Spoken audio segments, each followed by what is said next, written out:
HighBridge, a division of Recorded Books, presents The Pro-Aging Playbook, embracing a lifestyle of beauty and wellness, inside and out. By Jarrod Frank, M.D. Read by Daniel Henning. Preface. Beauty always shines from within. It is human to want to give it the reflection it deserves. Dr. Jarrod Frank. I've got some good news and some bad news. The bad news first. No matter how hard you work out, how much you eat right, or how well you take care of yourself, we're all going to the same place. Now the good news. Everybody's aging. It's epidemic, and it's certainly better than the alternative. If you're breathing, you're achieving. Not only that, but we're living in an era where we can influence how we age physically and mentally, which is kind of astonishing when you think about it. Modern science, vaccines, indoor plumbing, antibiotics, and good nutrition, among many other modern innovations, have given us the luxury of being able to live long enough to see the wrinkles form on our faces and feel the progressive and natural decrease in functioning of our bodies and senses. But is living longer enough? What about living better? Just because we're getting older doesn't mean we can't be vital, feel beautiful, and remain positive about the future. Youth, as the saying goes, is wasted on the young. Being young is easy. You don't get credit for it. Getting older is a gift, and it's up to you to make the best of it. This was exemplified by one of my favorite patients, who started coming to me every 3 months when she was 90. Yes, 90. She wore big glasses and needed a walker, but other than that, you'd have thought she was in her late 60s. She was sharp as a tack, and after every appointment, she'd say, "If you don't see me in 3 months, Doc, you know where I'll be." All she wanted me to do was put some filler in her cheeks to lift her face and jawline a bit.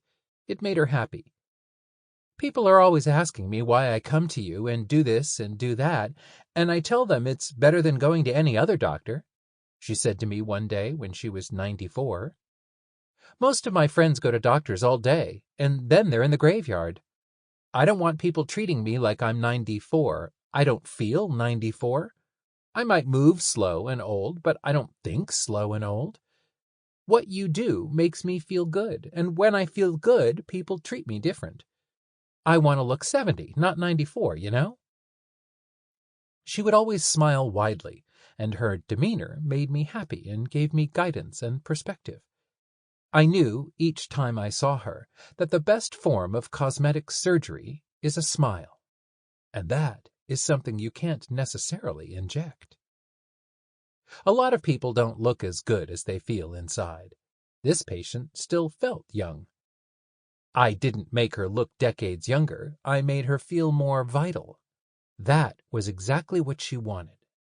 It served her sense of self. She is the epitome of pro-aging. Feeling better about herself in the mirror made her more functional, not just for herself, but for everybody in her orbit. The way we treat ourselves affects how other people treat us too. On the other hand, I had a new patient who was only 50, yet she repeatedly told me how old she felt. She by no means looked it. "You know the best part about you?" I asked, because it was clear her issues were more emotional than physical. She shook her head. "The one thing that's never going to age is your eye color. You have gorgeous green eyes, and all I have to do is put a frame around them. That's the easy part. The hard part is seeing all that you have already." I wasn't focusing her attention on the hollowing of her cheeks or some lines on her forehead. That's my job. I wanted to enhance her good parts and for her to take stock of what she already possessed. In the end, she was thrilled, because it's my job to make people feel good about what I can do for them instead of making them feel like they're old and need to be fixed. In other words, pro-aging is the opposite of anti-aging. It's a change of perspective. With a pro-aging attitude, you can't just do one thing, go work out or go to a cosmetic dermatologist, or go to a psychologist, or go to a nutritionist. You have to do a little bit of everything. Someone who eats well and gets enough sleep, for example, will metabolize their calories differently than someone who eats the exact same meals but barely sleeps due to stress. Or someone who eats well and regularly meditates but does no exercise will find it hard to be strong and fit. A lot of my patients tell me, "Oh my God, I want to do treatments that will make me look like you." I'm 50, but they think I look years younger only because I can treat myself with the very best that cosmetic technology has to offer. But in truth, my patients aren't responding just to my skin, but to my mood, my vigor, and my vitality. From 8 a.m. to 6 p.m., I'm on a stage performing for my patients because I want them to absorb my energy. When I'm not feeling my best, didn't get a good night's sleep, or was unfocused during my daily meditation, I know that will not only affect my personality, but even what I'm giving my patients via the needle or laser. But how do I keep my energy up? I try to live my life like a professional athlete. I don't drink during the week. I exercise nearly every day. I meditate twice a day. I watch what I eat. I'm realistic about what I need and want. Part of my success is not just how good I am at what I do, but my life balance. How I live is attainable to anybody, but I am not an unwavering monk, and I go off balance at times too. The stereotype of the most successful person used to be someone who doesn't have to sleep, doesn't have to eat, and works nonstop. Someone telling me they only need 4 hours of sleep is not impressive. Instead, it tells me that person is scatterbrained, multitasking, and unhealthy, with a shortened lifespan. In fact, the most successful people I know want to share how they meditate, how well they sleep, and how well they eat. They don't just take the time to achieve professionally, they take the time to pro-age holistically. They know that success and pro-aging have nothing to do with money. It's all about how to get the harmonious balance by creating new habits to look better, feel better, and live longer. You'll learn how to find that balance in this book. You won't feel deprived or hungry or angry at yourself if you miss a workout or eat too much on vacation. I never use the word cheat. Instead, you treat. We deserve to spoil ourselves sometimes. People tend to think that if they exercise all the time and starve themselves and wear designer clothes, they're going to be skinny and perfect and desirable, and that if I treat them with the newest device, or if they put the trendiest cream on their face, they're going to be beautiful. My answer is different. What they need is sleep, exercise, reset time, and to kickstart their eating habits, or they're wasting their time with me. They don't realize it's much more to do with what's between their ears than anything else. And that the visual feedback we get from looking at people or at ourselves has a direct connection to what's going on inside the body. Doing what you can to look your best will absolutely affect you internally. That's what pro-aging is all about. I firmly believe that both the inside as well as our visible facade are intricately connected and influence one another on every possible level. My expertise and guidance as an exterior designer is by no means the most essential to the many assets of the pro-aging lifestyle you'll learn about.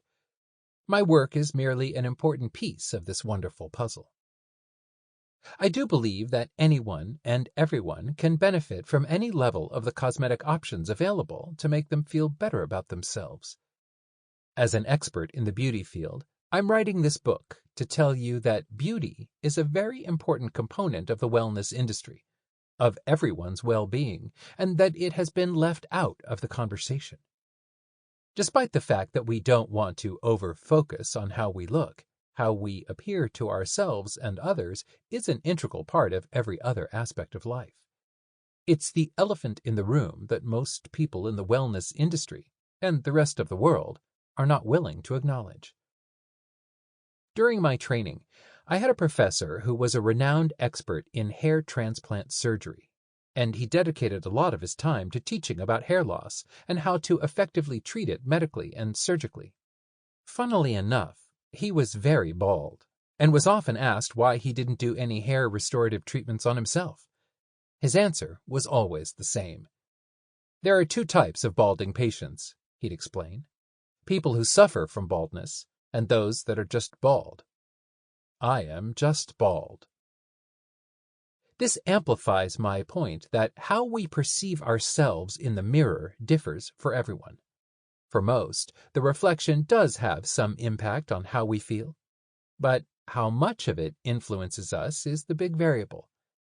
Hair, noses, wrinkles, birthmarks, or toes, we all see ourselves through our own worthy lenses. I often have patients come in and, when asked what I can do for them, respond with, "Dr. Frank, what do I need to do?" I tell them, what you need to do is go home and look in the mirror and feel positive about who you are. What you need to do is find happiness on the inside, take stock of the assets you have, and be grateful. Then I pause, smile, and add, "Once you've done that, then I've got a lot of tricks for you to make your outside reflect your inside." The point here is that there are no Botox shots or lasers that will take away people's unhappiness or insecurities. I'm merely a piece of the puzzle. It's a very important piece, and it's amazing that the technology exists to give people quick fixes. But I'm the icing on the cake, which is always the best part of the cake, in my opinion. Now, I know what you're thinking. This celebrity cosmetic dermatologist is going to start talking about and selling all the supposed quick fixes of injections, lasers, and surgery that will wipe away all the insecurities of aging. I wish it were that easy, but it's not. Does this mean it's hard? No, it does not. You just have to be pro about it.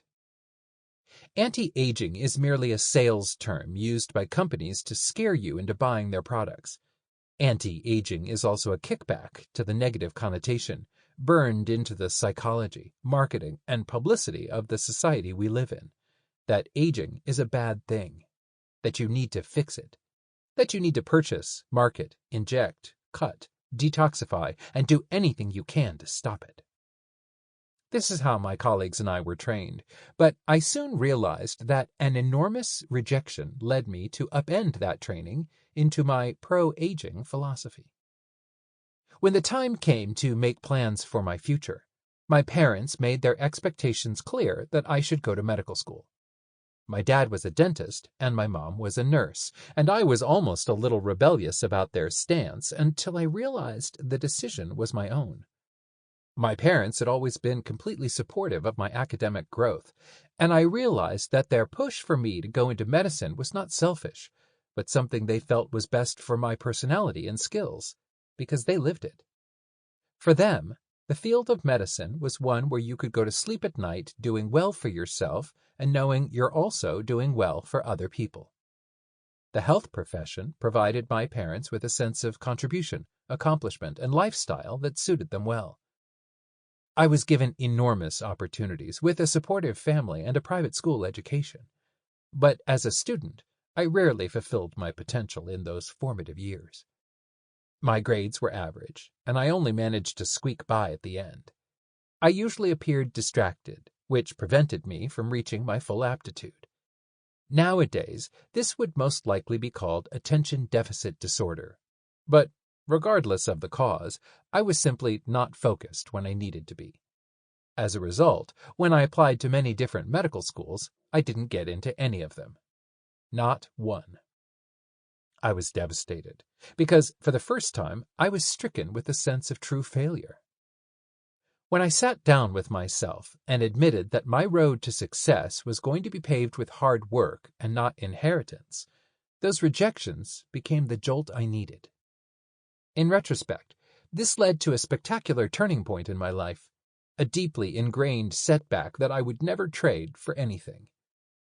I spent the next year doing postgraduate studies at Columbia University, and from then on, I was top of my class. I got into one medical school, New York Medical College, off the wait list. When I was applying to choose my residency, I was told I was wasting my energy and talents by going into such a highly competitive field as dermatology, one that wasn't of much significance, but I ignored the comments. I was an aesthetic, creative person and was already interested in the nascent technologies of skincare. My mother actually put the dermatology seed in my head. She always knew people prioritized skin problems more than other health issues. As a hospital nurse and an Italian mother, she would indulge me with stories of how dermatologists weren't often called to the hospital, but when they were, they appeared to be the best dressed and most rested. That seemed good enough for her son. I had studied psychology throughout college and at the time had inklings that I would pursue it professionally. When I discovered dermatology, what was most curious to me wasn't just the beauty and health of skin, but the psychology of the skin we live in. And surprisingly, dermatology was merely glanced over in medical school curriculum. Most physicians knew very little about the largest and most visible organ of the human body. How could that be? People go to the dermatologist more quickly for a spot on their skin than to a cardiologist for a pain in their chest. I knew it was my calling. My drive and expertise in the subspecialty of cosmetic dermatology developed rapidly. I was given opportunities with great mentors, great training, and enormous support from those close to me. But despite my early success, it was still frustrating as the field was perceived and sold as a niche specialty, preying upon only the vain and insecure. It had not yet hit the mainstream, but even back then, I knew that what I do isn't just about looks.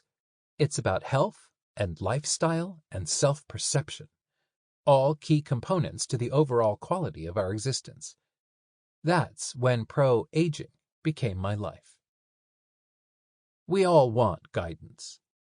The reason why any industry is filled with guides to this, that, and the other is because that's what people clamor for. When my wife was pregnant with our first baby, we had books stacked up to the ceiling about raising infants, toddlers, and children. My mom, who was an obstetrical nurse, came over one day and tried not to laugh.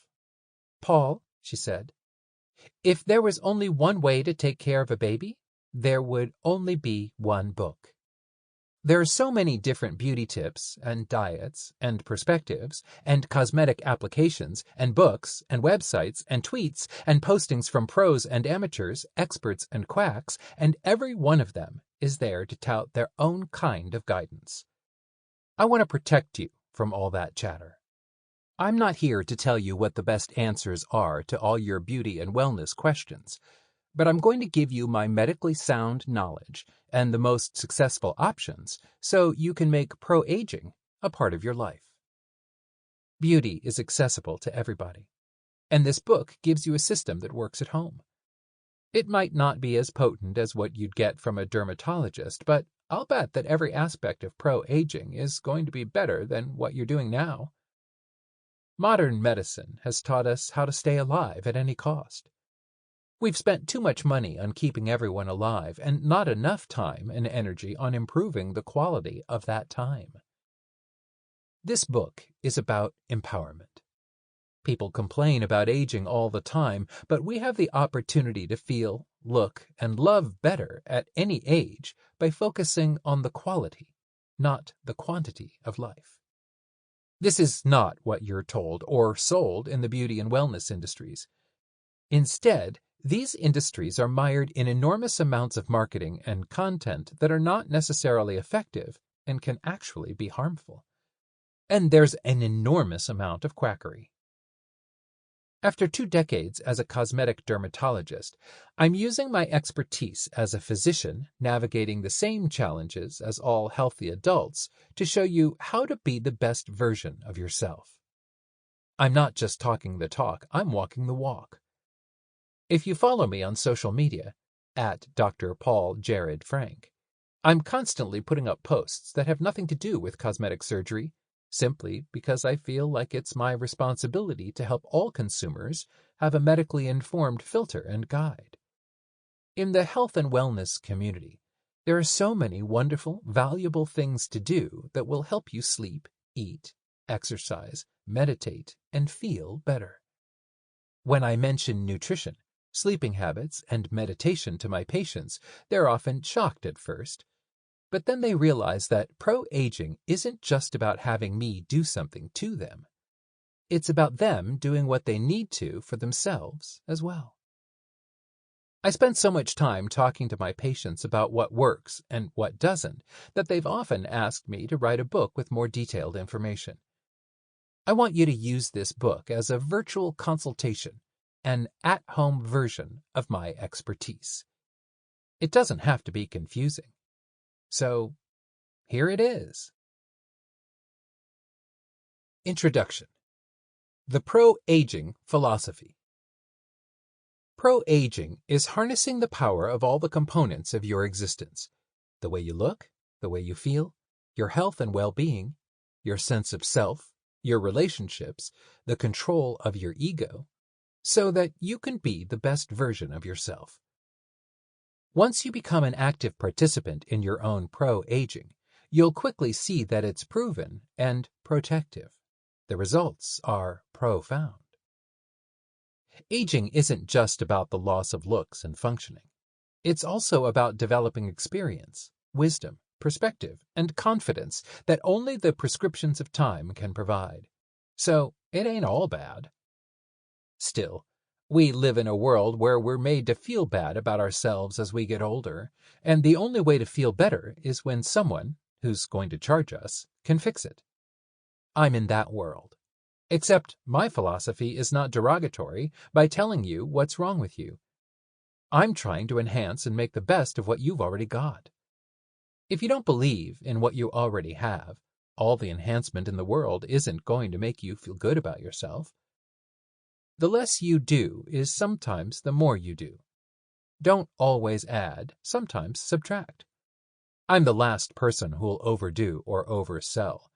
There's always a lot I can do, but it has to come from the right place, from you. Subtle change is significant, which is why my goal is to show you how to live better, longer, not necessarily making you look younger. Getting older is a journey that takes effort and deserves credit for work well done. So, what do we do about improving the quality of our time while we're alive, as well as our perception, our relationships with people and with our careers, and our self-worth?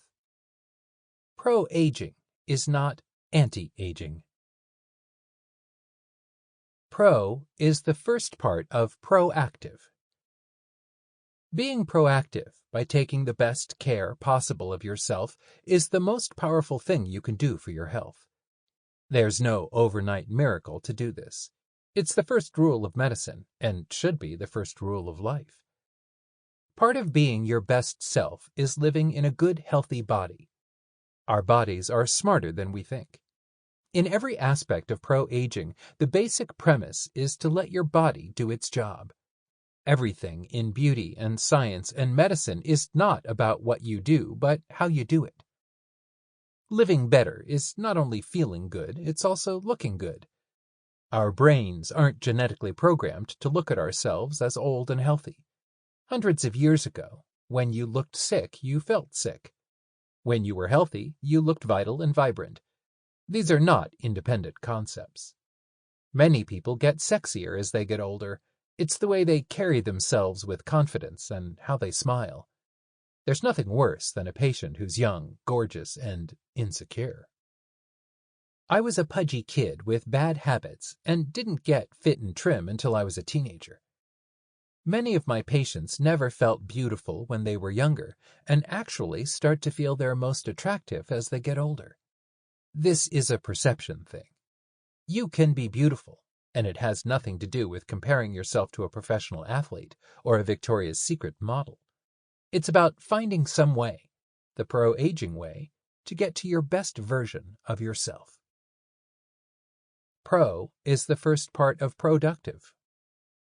With most healthy adults, we now have the amazing capacity to dramatically influence the nature of our aging, not just in how we look, but in how we feel and function.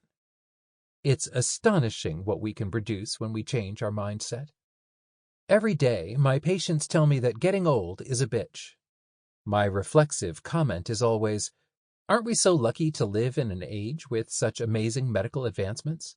We have technologies and insights for everything from nutrition and fitness to lasers and injectable treatments.